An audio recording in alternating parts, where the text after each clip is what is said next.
Hey guys, Kevin Kim here once again with another great episode of Lender Lounge with myself, yours truly, Kevin Kim. Today, our special guest is Peter Steigedler from Fidelity Mortgage Lenders, the gentleman I call the best dressed man in hard money. As you can see here, he's wearing a three-piece suit for us at every event I see you at, Pete. Please introduce yourself to our listeners and our audience, and let's get started. Hey, Kevin, thanks for having me on. It's actually my second podcast, so I'm not a professional like you. I figured if I dress well, people will remember how I dress and not what I say, and then I can get away with one thing. And if I say something stupid, I'll forget shortly and go, I don't know what he said, but he dressed pretty well. So it seems to be working. Well, so Pete, you are currently the COO of Fidelity Mortgage Lenders, but you've been in real estate since the 90s, right? I got into real estate in 1999 to 2000s is when I kind of fell into real estate. I used to work for the German Consulate before that, and I wanted to get out of there. Government work is nice if you want to get away with not doing much work, and nobody can know, and you don't get in trouble for it. Right. So I was working for the German Consulate, and it wasn't a bad gig because I'm a German citizen. So I was employed by German law, which means 6 weeks vacation a year, 36-hour work week. If I travel to Germany, I'll get 4 additional travel days. I got German and American holidays off. On Fridays we close shop at 1 p.m. It was almost like a long weekend every weekend. Oh, man. But I was getting bored and sitting around not doing anything when my boss left. She was an extremely hard worker. But when she left and I got a new boss and he just didn't want to work, so there was nothing for us to do. So I said, I need to leave. I need to find something more challenging. And I'm a worker. I like to work. And so let's talk about that. So wait. So how did you end up at the German consulate? So I'm guessing you went to college here. Yeah, well, I went to college here, but I was born and raised in Germany. So I'm still a German citizen. Okay. Yeah, German is my first language. And when my parents divorced, my mom's sister, who happened to marry an American who was living in Orange County, said, well, now you're divorced, why don't you come move with your family to the U.S. and come live with us? And her mom immigrated from Germany also to the U.S. Okay. Probably 15 years before us. So it's kind of a family reunion. So that was a little bit of a struggle coming to the U.S. My mom came on a work visa. I'm sorry, let me take that back. We came on a tourist visa. We're able to stay a year, try to fly to Canada, try to come back in to extend our tourist visa so we can get a permanent green card. They wouldn't let us come across the border. So my mom and my brother and I was 12 at the time, were stuck at the border, couldn't come back. So we happened to be stuck in Canada. And by pure coincidence, my last name is a unique name. Not too many people have it. Mm-hmm. My mom knew that, my grandfather had a cousin that lives in Canada. She goes, so she went into the phone book, found the last name Steigleder, called him up. Turns out that was my grandfather's cousin. He picked us up from the hotel. We stayed with him in Vancouver for 3 weeks. Finally got a ticket to fly back to Germany after living for a year in the U.S. So all of a sudden we're back in Germany for a year and a half, trying to come back to the United States. And it took us a year and a half to finally get a green card. And we did it through, family reunification with the mom being her sister, and we have relatives here, but it took us a year and a half. So, we were technically illegal aliens when we were first here. Getting paid under the table because we wanted to live here. This is the greatest country in the world. And, Germany is a nice country, but I wouldn't trade the U.S. for Germany any day of the week. So when did all this happen? How old were you when you came over here? So I was 12 originally, and I wouldn't trade the U.S. over Germany to make sure I got that right. So I was 12 when we came the first time. I didn't speak the language at all, so that was rough. I remember I didn't even know how to ask for where the bathroom was, so I would go to school, sit in class all day in school, and didn't know how to find the bathroom, and I would have to wait until home to use the bathroom until I saw a kid one day opening a door. And he's zipping up his fly, and I go, oh, I found the bathroom. So I used that same bathroom every day until I picked up the language a little bit and then figured out where the other restaurants were. But then we went back to Germany, and that was interesting because we didn't have a place to live. My dad had a girlfriend at the time then. My parents were divorced. And so we had another relative who put us up in a tiny house in the mountains. So it was about a 30-minute drive to the city. And we would get snowed in there sometimes. And we had just a small kitchen, a small dining room table, one black and white TV with 2 channels. And my mom, my brother, and I, we shared a one small room with 2 bunk beds. And there was only enough room to walk between the bunk beds. And we had a shower that was like the size of a sink. We pull a little curtain around. So we lived up there for a little over a year until we moved back into town. And then luckily we got a green card and we moved back to the U.S. So you came back in your teenage years then. You were here around. Yeah, I came back when I was 14 years old. Wow. Wow. So let me ask you this though. So you mean being in, I mean, did you come to LA or did you live anywhere? Yeah, we came right to LA. So let me ask you, one of my good family friends is also an immigrant from Germany, and he's also very well dressed. He worked in the family business, and he was the only gentleman that would work for us. We have a retail store, and he would wear a suit and tie every day. Is that coming from your upbringing in Germany, the suit and tie thing? Because you wear a suit and tie to everything. I've seen you at conferences where everyone's wearing a golf shirt, and you're wearing a 3-piece. You know what? So the suit and tie actually came from my stepdad. So my stepdad, who was American, was Jewish and was also black, raised my brother and I. So my mom and him met when I was, right when we came back, when I was 14 years old. They met about 6 months later. And within a year and a half or so, we all moved in together. So my stepdad was an incredible guy. He passed away a few years back, unfortunately. But he was always a sharp dresser. And he always said, guys are like, you got to be like a peacock. You got to dress sharp, stand out. Now, he liked the bright colors. But he's the one who got me into suits. So when my friends and I, at 18, 19, would go out to bars and try to get in with our fake IDs, I showed up in a suit, and they all came in jeans. And so everybody always knows me that I'm always wearing a suit. So he got me into suits at a young age.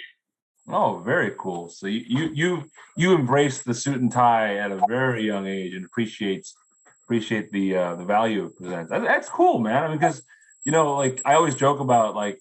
I would rather be wearing shorts and a t-shirt, but like something about it makes the event seem like you're there to do business, right? And when we're at events, I kind of yeah. What was you saying? It's like my uniform, like a soldier goes off and goes to battle. I guess I put on my suit, I go to work, and even if people don't see me, I still somehow feel more. Maybe it's a mental mind game for myself. I just feel more professional in a suit. So even when I'm put you in the right seeing anybody, I put on a suit. Right. And we're the world we live in is being more casual, especially California, but like I've always appreciated it. And man, you make a 3-piece look good, man. I can't pull off 3-piece, so good for you. So back to so you immigrated from Germany in your high school years. You got out of college and you went to work for the consulate. So in 2000 you jumped into real estate, but was it into finance? Were you always on the debt side, or I mean? No. So I mean, I was working I worked as a bank teller to put myself through college. So I would work during the day and go to school at night. So it took me 7 years to get done with school. So I would work at I would go to Cal State Northridge, and I became a real estate major just because I couldn't get in all the finance classes. So then they had the real estate classes open, so I had to take real estate classes. And because I was working at the bank, I met all the people working at the German Consulate. They happened to bank at Citibank at the time. And then they told me there's a job opening at the German Consulate. So that's how I got to the German Consulate. Getting into real estate kind of came later when I said I needed to do something and get out of something. And there was a lady named Heidi that I used to work with, and her and I said, hey, why don't we get a real estate license? Why did we get into real estate, get out of the German Consulate? And I just really fell into it because one day I was walking on the street, and out of the driveway of this high-rise, a car pulls out, and a guy named Brian Lute is sitting in there, and he was a commercial real estate agent, and I knew him from the bank. He says, Peter, what are you doing? I said, well, I work at the German Consulate, but I want to do something else. So him and I started talking, and then he said, hey, I got a friend of mine named Ron Casson. He's in the Valley. He's looking for what they call a runner. So if you want to get into real estate as a junior associate, you basically become a runner for a senior broker. No idea what I was getting into. And so he goes, I'm going to put you in touch with Ron and talk to him and see if you can get into commercial real estate. So I set up the interview, met with Ron, found out he liked cigars. I found out he was interviewing like 4 or 5 different people. And because I was working at the German Consulate, we would get the diplomatic pouch. This was 20 years ago. And in the diplomatic pouch, you can put whatever you want. I mean, you could put a dead body in there and the U.S. government couldn't touch it. So I would order from Germany Cuban cigars. So then I said, I took a day off. I ordered a box of Cuban cigars. They arrived. I took the day off. I walked into Ron Casson's office unannounced. And I said, hey, I got a gift for you. And I gave him the box of Cuban cigars, and he grabbed it. He looked at it. He looked at me, and he said, I think you just closed the position. Nice. And then he hired me right there to give me the runnership position. So what did you do? So that was your first gig in real estate. And I want to get back to that gift concept, because that's a very important thing. But when you started there, I mean, what was it like? What were you doing? A runner. What is a runner? What do you do? So what a runner does is basically you kind of start off and do some of the grunt work for the senior broker.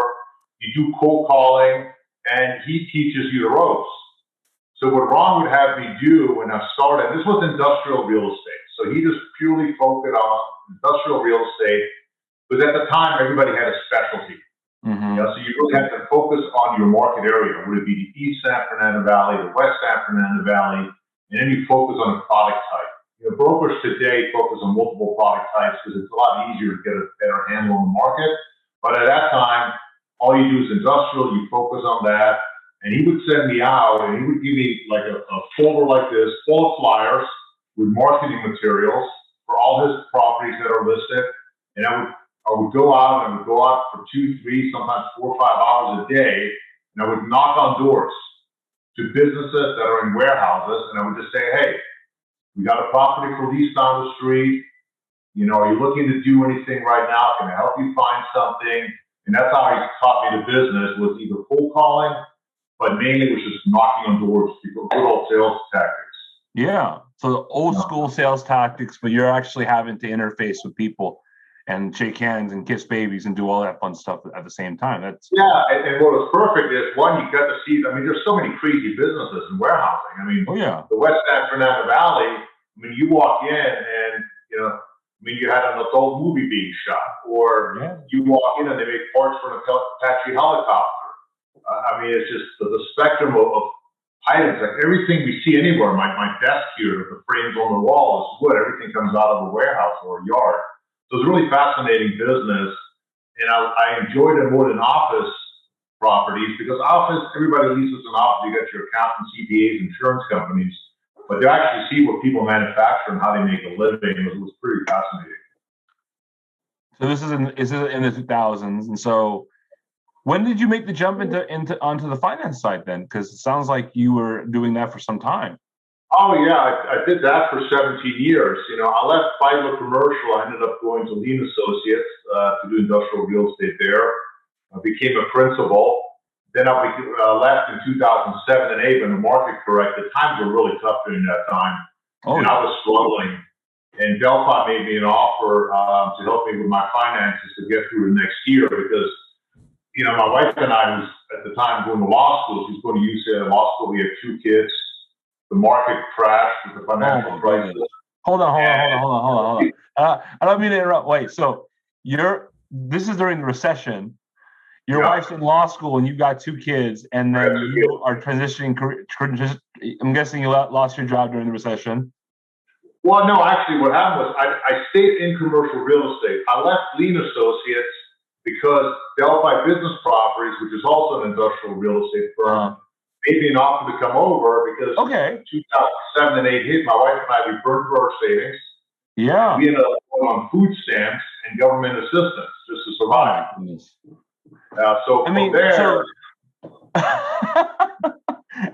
Talk about fortitude, man. Let me ask you this: how'd you guys make it through? What was some of the things, like, to get away from kind of the business side of things, like in you and your wife, like, I mean, what were some things that you guys did to really, make it through, I guess you could call it, like we went on food stamps.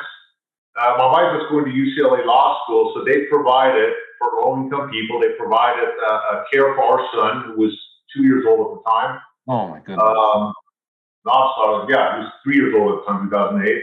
So we got free daycare through UCLA.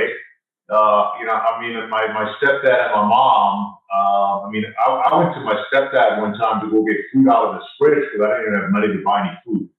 So we had some hard times. But thank God for government assistance. Somebody gave me a hard time one time saying, well, wow, you looked out for government, kind of saying I'm a loser. And I said, you know what? I needed a safety net. The government provided it. I think my wife and I now have made up way more than we've ever gotten by giving back. But sometimes you need help, and we needed help. That's true. I mean, that's why the system exists, and we need it. There are people and the 2008 recession was. I mean, if you were in dust, I mean, it just decimated the industry. I was in law school during the 2008 recession, and I remember what it was like. And a lot of our teachers, a lot of our professors were talking about how tough it was. And I mean, a lot of us lost our jobs. We all had these great, offers at various law firms. I had an offer at an agency, government agency, and it was we all lost them, and we were all just kind of like, what are we going to do? I ended up at a PI firm my first year out of law school because no one was hiring. I was ambulance chasing for a solid year, getting paid pennies. You do what you have to do, tough times. Yeah, but let me ask you this though: but I didn't have a family, man. That must have been rough. I mean, 2 kids, geez. Yeah, one of my relatives, his wife ended up leaving him, saying, "You're not provided." My wife stuck with me. I mean, I was still working my butt off, and it was no complaints, nothing from her end at all. Stuck with me through the whole thing. I've seen other guys who had other, because when you have money problems, you have family problems at home. But I was lucky. My wife just stuck with me, and my wife's solid. That's a blessing in itself, right there. And taking that experience, how has that impacted you going forward? Because there's so much you guys have done, and clearly done so much since then. In the past 10 years, it's been now more than 10 years since the recession. I mean, you've achieved so much. Like, how has that experience kind of influenced your career, not just from a business standpoint, but from a mentality standpoint? Well, the thing is that I never get comfortable. Even when things are good, I don't sit back and take it easy and say, okay, I can slow down a little, because I'm not at a point where I can say I have financial freedom where I don't have to work anymore. The goal is to get towards that. Yeah. But that's also means helping other people. If people have come to me when I had juniors that worked for me and they needed some money, I would lend them money. They would pay me back. I would lend them money. They would pay me back just the same way my senior broker helped me out. Going from a salary to a commission job is not easy. Yeah. All of a sudden, you don't get your monthly paycheck anymore. Now you're relying on, you kill what you eat, or you eat what you kill. And also giving back. My Ron Casson, who's my senior broker, and I call him my senior broker. I mean, we're probably equals now, but he brought me into business. He also told me that you got to give back. You got to join a charity. You got to do something. And if you don't have the money, you give the time. And later in life, when you have more money, you can give more money. But it turns out I even give even more time today than when I first started. Oh yeah. And so when you're saying giving back, I want to talk about this later, but I was shocked. Like Nima and I and Melissa last year we were invited. I think you invited us to a charitable event in LA. Little did we know that you're now the co-president of this charitable organization in LA. Tell us a little about that. How you got involved with that? Yeah, so I think Josiah, my friend Josiah, may have invited me. It was Josiah. Yeah, he was like, "Yeah, you got to come to this thing." Yeah, and I remember you guys, and you guys were looking at a magazine. I think we have my picture was on there, and you guys took a picture to send them to me. So when I was working at the German Consulate, one of the things I did when I first started there, that was my beginning job, and I started at the lowest level at the German Consulate, for what they call a local worker. And with a year, I actually moved my way up to the highest level that anybody could go as a local worker, which was from basically the reception guy to becoming the guy that's the director of economic development. And I had a great boss I was working with. But when I was still working in the front desk, see, Germany pays a reparation for the war crimes they committed, the Holocaust and the war crimes they committed. And it was during June, July, and August that Holocaust survivors or people that suffer because of what Germany did to them would come into the German consulate, and we would have to certify that they're still alive because they were getting reparation money. And that money, we had to make sure was still going to the person that's actually alive. Because what happened is somebody would pass away and then the kids kept collecting the money. So they would have to come in, show me their ID, and I would just sign off and stamp it, and they would send it to Germany and get their money. So I've met hundreds of Holocaust survivors or people that had war crimes committed to them. And I don't want to go into the stories I've heard, but a couple of interesting ones that are not as gruesome. Well, one guy was a Czech guy, a Jewish Czech guy, and he used to be forced to drive on a motorcycle, and he had a black leather trench coat, and he would tell me he would drive and deliver messages at the front lines on the eastern front between the Russians and the Germans. And he says, and whenever he would get off his bike, he would find new bullet holes in his leather jacket. So as he's riding back and forth, the Russians were shooting at him. Of course, the Germans were forcing him to do it. And so he's lucky to be alive.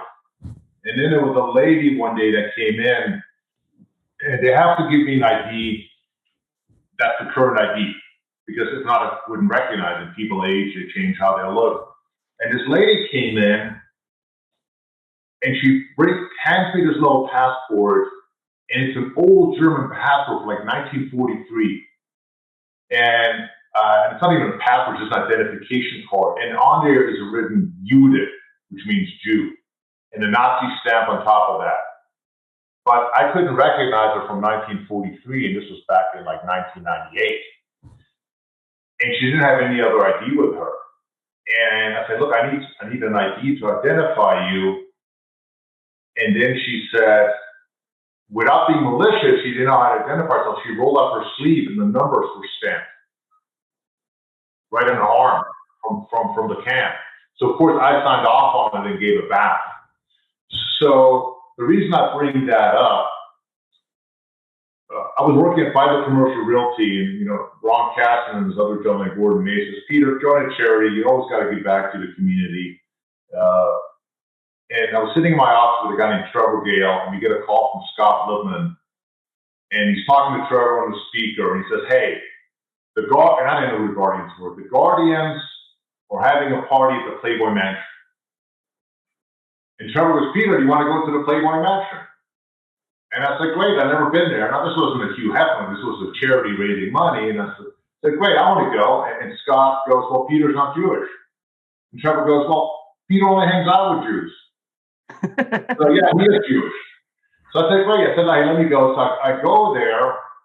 And so the Guardians were formed in 1938. I think it was May 1938. And their sole purpose was to raise money, which is called the Jewish Home. It used to be called the Jewish Home for the Aging, but the Jewish Home in the Santa Ana Valley.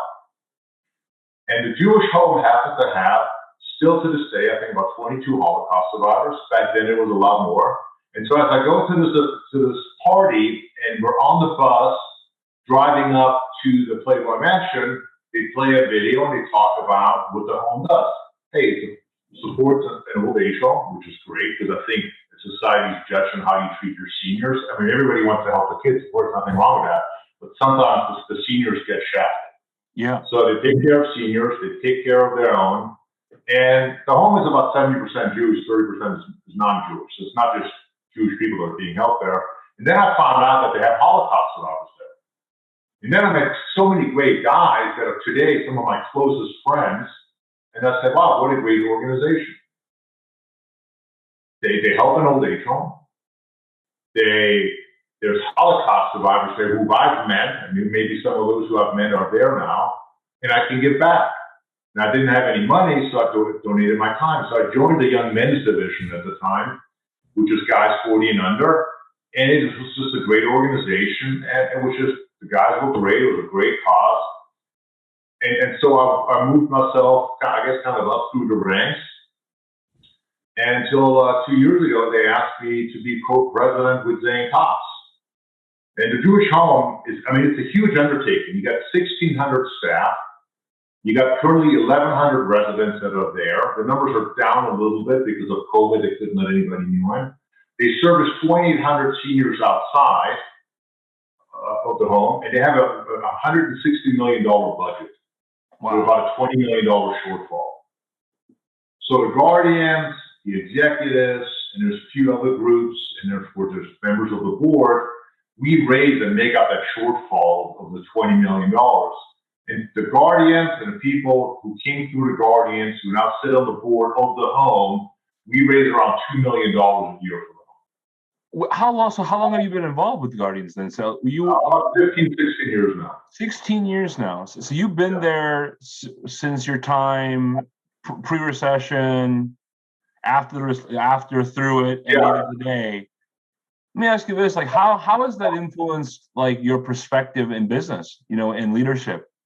Because a lot of people in your position aren't involved in charitable organizations. They may give, but I don't know many people that are as actively involved. And how does that inform or influence your leadership or business style, I guess you can call it? I've actually, it's interesting. So Uncle Chuck, or Chuck Hirschon, who owns Fidelity, and who I met through the Guardians, is probably one of the most charitable guys I've ever met. Dick Zion, the chairman of Rexford, comes from the Guardians. There's really well-to-do, wealthy individuals who also give a lot of time and not just money to the Guardians. So, one of the things that's interesting, when Chuck talks to somebody, you call them and says, hey, I want to invest with Fidelity in your first trustees.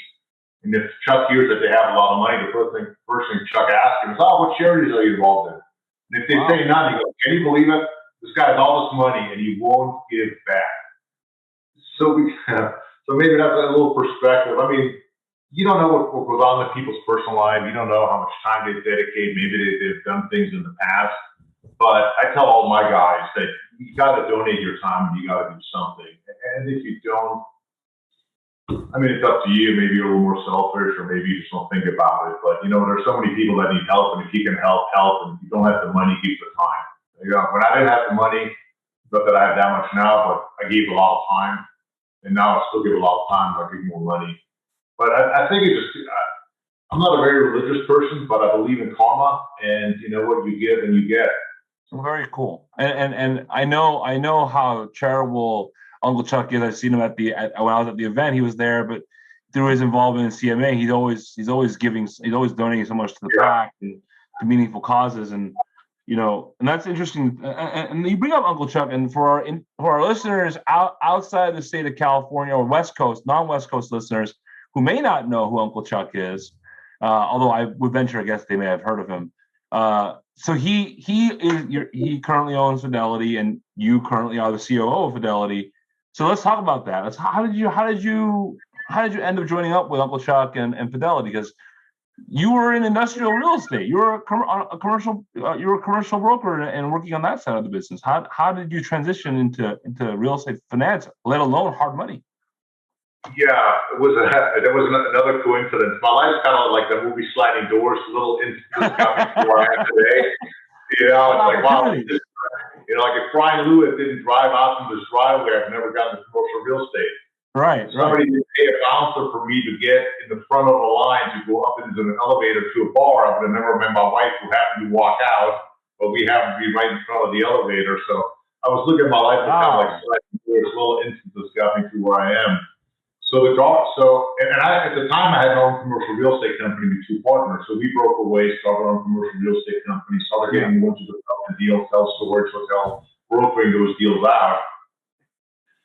So about 15 years ago, when I got the Guardians, one of the first volunteer things I did was I volunteered at the Guardians golf tournament. And I was sitting at the hole-in-one with somebody else because we had to have witnesses. If somebody hits the hole-in-one, they win the Mercedes that was on display. And here comes a golf cart down with Chuck Hirschon and a guy named Herb Nunez, who used to work for Chuck, Larry Frank, Chuck's brother-in-law worked with him, and Larry Frank's son. And so Chuck and I were chit-chatting a little bit because he's a friendly guy. And he says, what do you do? I says, I do commercial real estate in the San Fernando Valley. He goes, let's go have breakfast.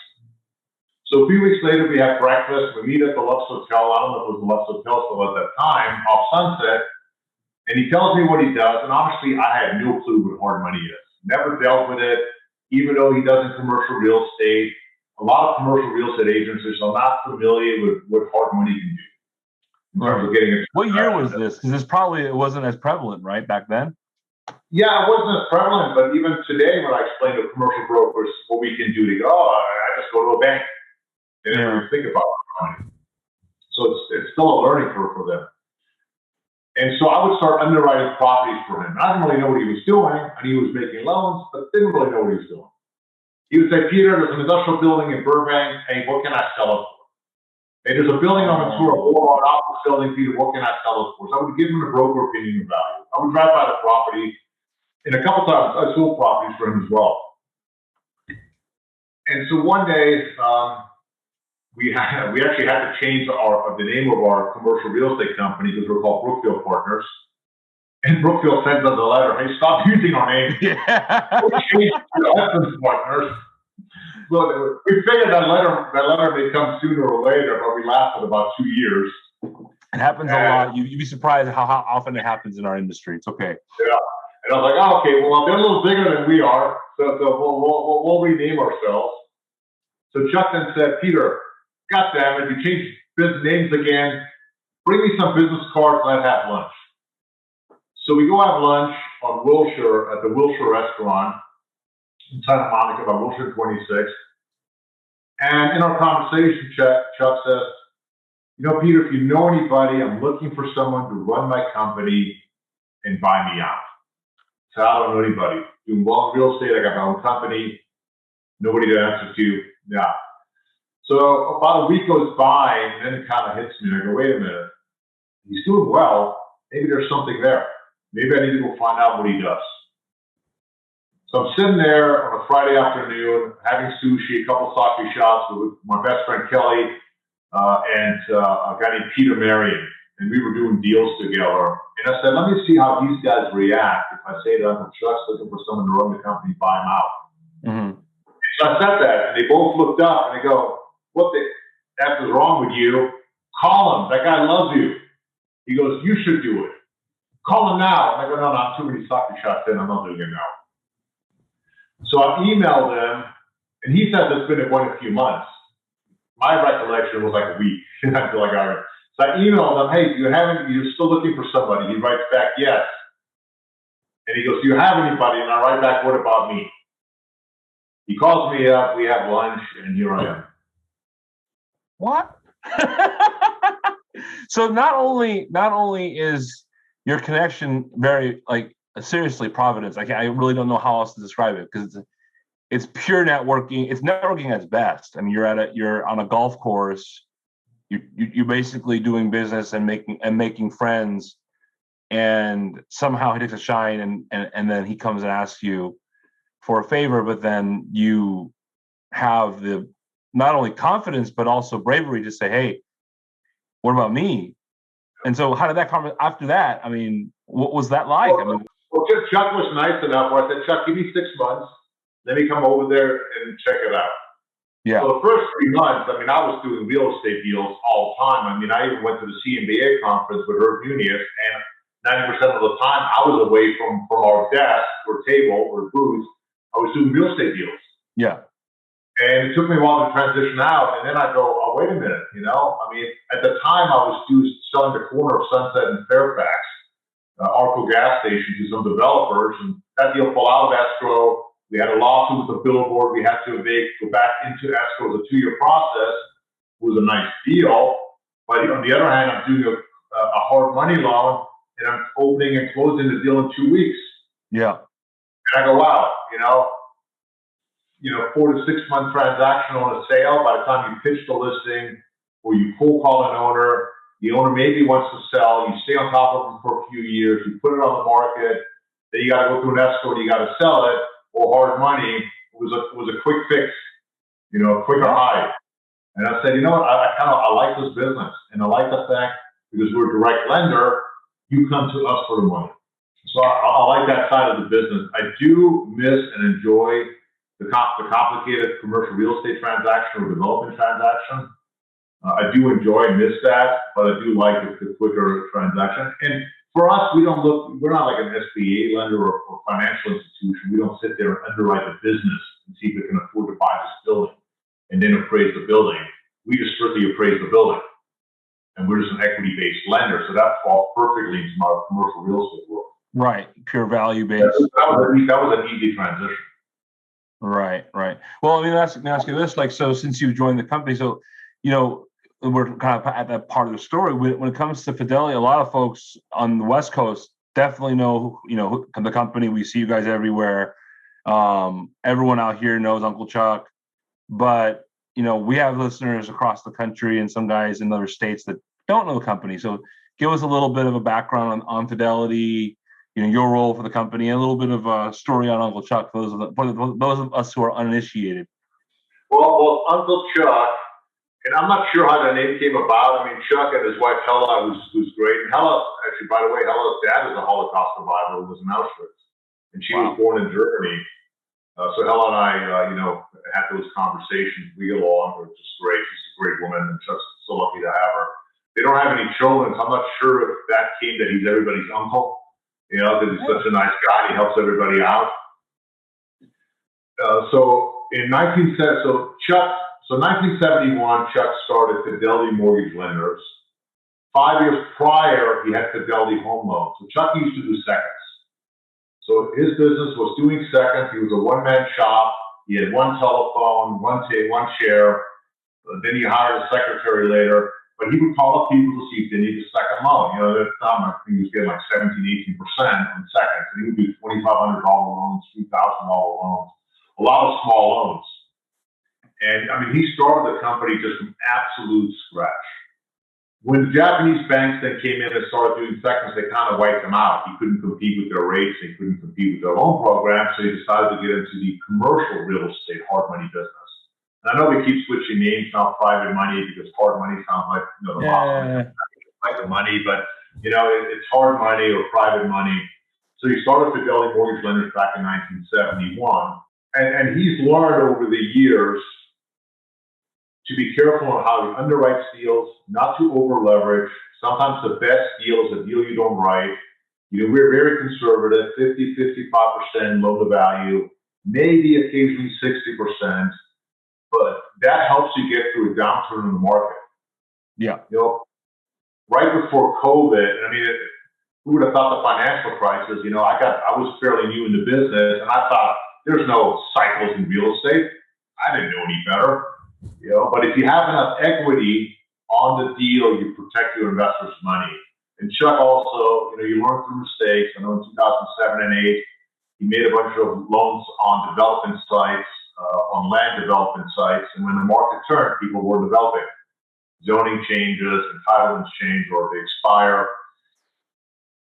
And so he actually made his investors maybe not 100% whole, but almost whole on his land deals that he did, coming out of pocket for close to $4 million of his own money when he could have said, hey, it's an investment, you lost your money.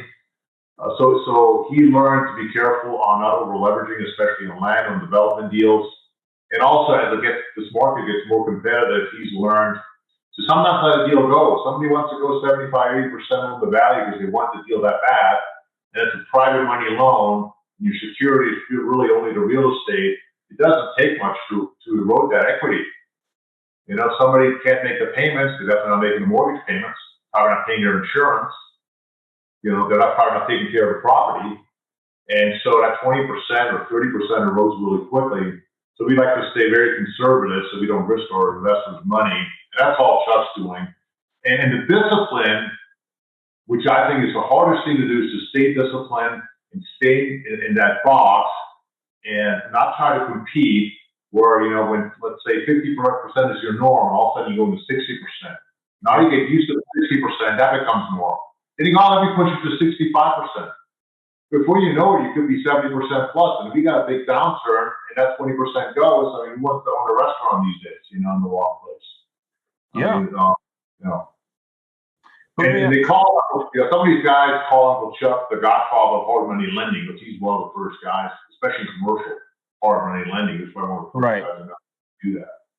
Yeah, and that explains a lot, because you guys are pretty well known beyond like what I would consider the private lending or hard money lending industry, and in the commercial bridge sector, and where even some of the CMBS guys, you see a lot of those folks know you guys, and we have mutual connections with those types of folks through you guys, and they we see you guys at those events as well. So that's interesting. It was a reaction to the entry of the Japanese banks back in I'm guessing the 80s.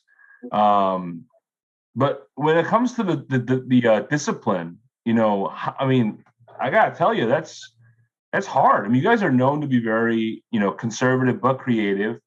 But let's just, let me ask you, I guess, let me put it like this. How often are you guys saying no? Because this industry it's become a race to the bottom. There's a lot of guys out there doing pretty hefty leverage. So, well, I mean, we say no pretty often. What the things we can do, maybe other people can't do as quickly. A lot of people say they're really direct lenders, or that they have the funds and then they go broker the deal. Yeah. I mean, once we say yes, the deal is done. We have brokers that we know extremely well. If they know downtown LA, they know San Diego, maybe the San Francisco Bay Area. We have a guy in Las Vegas who knows it extremely well. A lot of times we will not get an appraisal because they can underwrite it for us within a day or two, and then we can go ahead and make the loan very quickly. So if we can't compete on loan to value, we'll compete on speed. We're one of the few hard money lenders that goes 20 years fully amortized. Canada, most hard money guys don't do that. Canada's operators like that because they're not sure when the banks are going to jump into the game. Term loans are important in Canada. Like that, or if you're not sure what your exit strategy is, we don't have a prepayment penalty. At least, you don't have to worry about the loan coming due. If you go with some of these other big firms and you got an 18-month loan, you got a 1-year loan with a 6-month extension, all of a sudden they call it a suicide loan, because what if they don't extend it and it's coming due and you haven't been able to find, financing to take you out? So we pride ourselves in speed. People know that if Chuck says yes, that it's a done deal. It's as good as a signed contract. Right. We're really good at underwriting properties in-house. And a lot of times people say, look, we know at least if you guys say yes, it's a done deal. And sometimes they're not that sure, especially with newer lenders in the game. Yeah, that seems to be, the big difference maker. And I'm trying to extract what it is, like what's the X factor. And it sounds like to me, it's definitely that yes thing. It's on your website, right? When you guys say yes, you really mean it. And, the speed, let's talk about speed real quick. Like how fast are we talking here? Because a lot of people in the industry will say speed, but really what they're saying, what they mean by speed is just speed of LOI. They're not meaning speed. No, I'll give you 2 examples. It's a story I always tell, because this happened 2 deals in the same week. So one of my partners, Jay Martinez from Hudson Partners, we were all principals together, Lean Associates, when we started Hudson. He called me up on a Sunday and says, I got a guy that has a mixed-use project. It's done. This was East LA. This was Sunday, and we needed to close by Friday. He said, it's a $2.5 million purchase. He's probably $1.3 million, $1.4 million short. Can you help him? I called the guy on Monday. I looked at the property on Tuesday. Now, this was an older property, limited parking, but when I looked at the competition in the area, every retail place was limited. Had a church in the back, residential on top, retail on the bottom. Then he showed me some of his other projects he did. So this guy knew this area extremely well. Wednesday, we had loan docs ready for him to sign. We funded Thursday and closed on Friday. That week, that was the second fastest deal I did. A guy named Rafi Sarkissian, he used to be the #1 SBA lender in Bank of America in the country. He's a good friend of mine. And just real quick to give him some props. When I came in the office, and for the Western region, there was the top 10 guys for SBA lending. He was #1, and his #1 was more than number 2 through 8 combined. So there was no competition for second place. Right. He called me up, says, I got a $500,000 loan. I need a $500,000 against the property. Escrow's already open on this one, but we're not selling it yet. But can you collateralize the $500,000 against a piece of land so you can close it against another piece of property that the bank actually funded the loan, even though the guy didn't have his down payment in it. So the bank was going to recall the loan. This was on a Tuesday. Wednesday morning, he called me. Tuesday night, we agreed to the deal. Wednesday morning, we had loan docs ready because we do it all in-house. So Simone, who lives in Palmdale, comes into the office at 5 in the morning, or 5:30. She had loan docs ready by 10 o'clock. They were signed, we funded that day, and closed the next day. Wow. That is. I don't want to promise that on all loans, but we can move fast. Yeah. No, that's fast. I mean, that's when you guys say fast, that's faster than most fix and flip lenders. I mean, that's amazing. And everything's internal. We don't farm out the loan docs; they're done internally. And because all our attorneys and everybody that we work with understands that speed is important to us, if we email our attorney, and I know we need to get you guys on there, things will. But, Chuck's been working with this gentleman for a while, and they know if you send him an email at 10 o'clock at night, you better answer the email at 10 at night, because this is probably something that we need to do really quickly.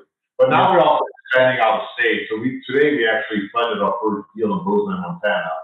So we are, broadening our horizon, looking at out of state, staying conservative. But this was on Main Street and Bozeman. Right the corner property. I mean, this is like a prime building in that area. We did $1.960 million on today. And let's talk about kind of like your role within the company now, and how and where you plan to take the firm going into the future. I mean, what's the mission? I mean, at California, you guys have got a very, very good foothold here. I know you guys are doing deals out in the western states, but now you're venturing into Montana. Is the plan to go national, or what's the I think first of all, California is a country within its own. Yep. But I do want to expand out. I'm going to bring on board a first outside salesperson, because all the sales guys are, inside Fidelity's office, and we're bringing on a guy named George Marino in Santa Barbara. I want to bring on somebody in San Diego. We got a guy lined up in Las Vegas already, ready to go. We're doing I want to get somebody up in the Bay Area. So I want to get some outside sales reps in these cities, and then I'll go make my tour. I'll fly out there. I'll do presentations. Because I was a principal lead associate, and my connections with the guys there, and I have extremely good friends at Cushman and Wakefield, Kidder Matthews, CBRE, guy at Colliers, just because I've been doing real estate so long. So if I call up my buddies and say, hey, I want to do a sales presentation in the office, like I did one in Phoenix, the Lean Associates office. I called Mike Fingus, president of Lean Associates North, and said, hey, I'm out there for a conference. Can I do a presentation at the lead office in Phoenix? He made a call, and I was there. It was Tuesday or Wednesday morning presentation. So I'll go around with these guys and get into these commercial real estate offices and show the commercial guys how we can fit into their world, so they understand it. You have to talk about they don't care if I say, hey, I'll pay you a referral fee. They want to know, hey, how can you help me close a deal, or what can you do so I can get a transaction done? That's first and foremost. Afterwards, they're happy about if there's a referral fee or not. But the main thing is to get the deal closed. Oh, fantastic. So sounds like the initial expansion plan is up in I guess, western states, concentration, still in commercial. What are your thoughts on, because you guys haven't been in residential for a long time, but what are your thoughts on the current residential market? I mean, it's a lot right now. I mean, there's a lot going on, but it's, Yeah, no, I mean, we're not competitive. I mean, to be frank, we do the 1 to 4 unit, not owner occupied. Yeah. When COVID started, I thought, so back in 2007 and 8, when the residential market turned first before commercial, I was going, commercial is going to stay the same. You have no idea how related, you have woodworkers, you have marble fabricators, plumbers, electricians all coming out of warehouses, all supplies has to do with the residential market, plus commercial and construction. Of course, I didn't know enough then. I thought COVID was going to collapse the real estate market. What I did, because I think, hey, people are going to be out of jobs, people are not going to be working. I think because of technology, especially white-collar jobs, higher-paying jobs, people and those companies fared well during COVID. And people that had those type of jobs, Like my wife's an attorney. She, we went into a bigger house, so now each of us has an office. And so, I didn't see that coming. I just realized, oh, wow, people are moving into bigger homes. People want to get out of big apartment buildings. Interest rates are extremely low. It makes the buying power higher. I mean, those are going to go up eventually. So I thought the residential market was going to do a lot worse, and it did incredibly well. Yeah, it's done well, exactly. Of that commercial suffered more than anything else, but your guys' underwriting guidelines seem to have insulated you from a lot of damage that a lot of your competitors. We had over 600 loans, and we had 110 that called for deferred payments. So we worked out deferred payments for 2 to 3 months. We weren't sure where we were going to go. What we started doing is what Chuck said, any new loan, right away, is that any new loans we write, we want 12 to 18 months of prepaid payments taken out. So let's just do that right off. That was right off the get-go. The retail market, that's going to be a rough one. Industrial held up extremely well. Last mile delivery, ghost kitchens, anything you see anywhere comes out of industrial. It's already a tight market with an under 2% vacancy. That's going to remain tight. Retail, we'll have to see. I know some of my partners are repositioning some of the restaurants with a lot of parking to medical space. So you have to see what you can reposition that to. Interesting what type of tenants are going to go into retail. I mean, the government's financial assistance has propped up a lot of businesses. I still think a good amount of restaurants will go out of business, but hopefully as things open up here and we get 3 million plus vaccines a day now, people will rush out, want to go out, want to go to restaurants, they want to eat out, and hopefully that will bring things back. And maybe the guy at the restaurant who went under and says, I'm not doing that again. Maybe the cook in there or the chef says, you know what?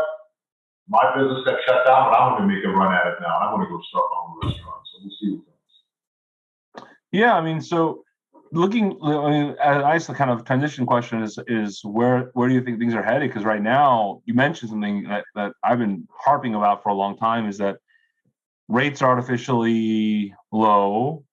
Government is printing money, right? The government is printing money and propping up a lot of the economy. Not going to last forever. I mean, where do you see things going, at least in the near future? I don't want to look 5 years ahead, but like, we got 2021 to deal with. You got 2022 to deal with. I mean, what do you think? Yeah, that's it's the $1 million question. I mean, inflation's got to hit sooner or later. Rates have to go up, and the white elephant in the room is all the debt we are creating. Right. I know we got infrastructure bills they're trying to pass, and we need infrastructure. We got roads and bridges that are some of them bridges you shouldn't even drive on. LA is a mess. I mean, it's terrible. LA, you know what? People are leaving LA. I mean, people are. You got the homeless issues. I mean, the city is buying up hotels at some outrageous prices, paying twice as much as anybody else would pay for a hotel to house the homeless. I'm not sure what the occupancy is. I mean, there's homeless people that absolutely need help. Hey, I needed help. Thank God I wasn't homeless, but I needed help. But then you got homeless people that they don't want help. They don't want to live under rules and regulations. And you have drug issues as well. So you got the spectrum. But I feel bad when you have a retailer who nobody comes into a store like right on Wilshire and Barrington, because right in front you have tents of homeless people. Or a close friend of mine showed me a video of a park. It looks like a campground full of tents, and you have to worry about sicknesses. People, they leave their mess outside. Yeah. And I know people that they moved to Orange County, Calabasas. They moved to Valencia, trying to get out of the city. And downtown right now is quiet. And you have 7,000 hotels. 7,000 rooms downtown LA that were built. And these were high-end apartments. And those were catered, I think, towards the office employees down there. And how are they going to come back? I think office is going to take a while to come back. Yeah, people will come back to work. There want to be synergy. You want to have people working together. But law firms, I mean, even when my wife was in her office, with other attorneys, they never went into each other's office. They're not coming back to work. And so maybe you downsize. You want to have a corporate image office. So now you got a scaled down office. Maybe you're in a Class A scale down office building. Yep. A conference room, maybe there's open desks, first come, first serve, where you have teams coming in, or maybe they're coming 2-3 days a week and they can work at home. the other days. And then paradigm has changed for white collar for sure. They can live in Calabasas, and you don't have to drive downtown, 5 days. Yeah.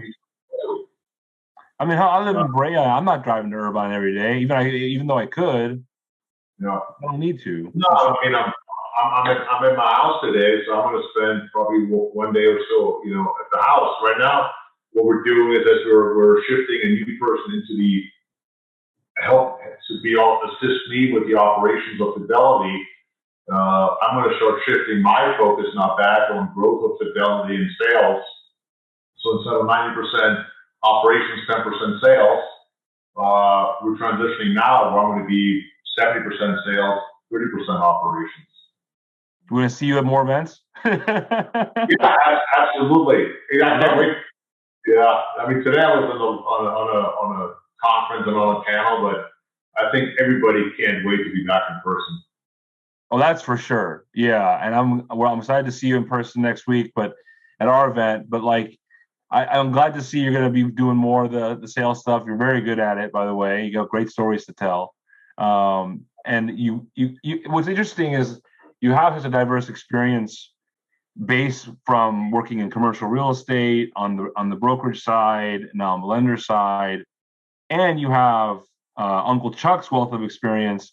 And it sounds like he has a lot of good, he's giving you a lot of good pointers on what to do in a crisis, which is, that call you guys made on the prepayment. That's beautifully smart. I mean, you guys saw it coming, you reacted quickly. A lot of folks were just kind of fumbling around, figuring out what to do. But let's talk about the last thing for you. I guess the question I like to close with always for people who are seasoned professionals in our space, who know our space well, and who know real estate well. The market is ever expanding for private lending, and there are new market entries every day. And we talk to more and more folks setting up shop. Any advice for the new market entries coming into the market and becoming lenders? Yeah, don't come in. The space is full. No, there's always competition. I like competition. The competition keeps you on top of your game. I always feel, I tell my sales guys too, Tom Brady, best quarterback, and, of course he's getting older, but he always tries to improve to get better. I think we constantly have to improve to get better. And if we don't change, we'll die. I mean, Blockbuster died, Blockbuster, I think, could have bought Netflix. They didn't do it. So we got to change. And new people into the industry, they come in with new ideas, things we haven't thought of. Sometimes we get comfortable, or we just, we need to be around new people. I remember I had a junior broker one time telling me, Peter, how come you don't take a listing agreement with you on the pitch, even if you just first time meet them? And then it's rare you have somebody sign this right after you shake their hands. You got to find out what's going on in the world, then come back and do the pitch. But I said, they got a good point. What if the guy says, I am ready to sign? Yeah. We should start taking it with us. And so I think new people coming in, they're bringing new ideas. But I think new people also got to learn not to be too cocky, like I was in 2007 and 8. But I think the commercial market I thought was going to hold up fine. It's just the residential is going to take it down. Let's kind of drill down on that. This industry is not bulletproof. That's the message, right? The real estate's not bulletproof. A lot of folks still think it is. No, I had a guy call me up right before COVID, younger guy, out of Calabasas. I think at the time the company had probably 120 employees. He called me up and it said, he was trying to get an apartment loan, and we're not that competitive, but I told him what our rates and LTV is. And he said, first he goes, well, that's ridiculous. Your LTV is low and your rate is high. Why should I do business with you? And I said, well, first of all, you called me, I didn't call you. But I said, secondly, the reason we keep our LTV the way it is I said, because the market will turn. It always does. We're the longest upcycle ever. I don't know what's going to turn it, but the market will turn. He goes, how long have you been saying that for? I said, you haven't been in the industry that long, have you? He goes, no. I said, okay. So you can try to teach people and talk to them, but they got to learn. They have to go through a cycle. They have to go through a downturn. When we were hiring brokers for our real estate company, we said, hey, did you survive 2007 and 8 and stayed in the business?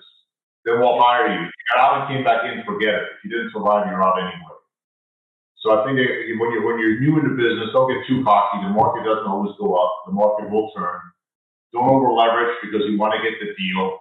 Because nothing worse than staying up at night. Chuck always says, you can't put a price tag on stress. So if you over leverage and the market turns on you and your investors your investors could lose their investment, I don't want that stress on anybody. Right. And I mean, I've had multiple conversations with Chuck listening to him about, wow, I mean, the recession in the 80s and when .com burst in the 90s and then 2008 and what he's been through. And that seems to be informing the business philosophy as well, alongside your experience in the 07 and 08 recession. So you're absolutely right. I agree 100%. I mean, you know, one of the things that I learned doing this podcast, the very first episode, we interviewed Steve Pollock, and he made this point, like, when everything's going up, you got to think about why does it keep going up? It shouldn't keep going up, you know? Yeah, I know. I'm still wondering that. Yeah, so am I. It makes me wonder, you know? So, but he made a good point, you know, and so do you. And, you know, I think a lot of our lenders need to understand that it's not a race to the bottom. You know, you don't need to compete with every Tom, Dick, and Harry to win every single deal. You got to do what's right by your investors and make sure you don't press. We win enough deals, and you know, if we just broaden our spectrum of where we want to do business at, it gives us more deal flow to look at, and we'll keep picking our deals. Very good. That's very true. Exactly. Well, listen, I want to thank you for joining us today. We've had a really great time, and hopefully we'll be seeing you out there more often than not. Hopefully we'll be able to do something live in person, one of these podcasts live in person too. I'm hoping to do a group interview soon, so hopefully you'll be able to join us up in LA. So that'll be fun. And you know, definitely we're going to see you next week, right? At Innovate Newport. I'll be there next week, and I'm going to outdress all the other panelists. At least I won't be smarter than them, but I'll be better dressed than them. Oh, for sure you will be, and feel free to heckle all you want because you guys bring a lot to the table. All right. Well, everyone listening in, this has been a great interview. Thank you for listening, and make sure to click like, subscribe. This podcast is going to be available on every platform, so listen in for that. And once again, I really want to thank you, Pete, and I'll look forward to seeing you next week and shaking your hand in person. Awesome, Kevin. Thank you. I had both my shots. I'll be good. For sure. Take care. Awesome. Thank you.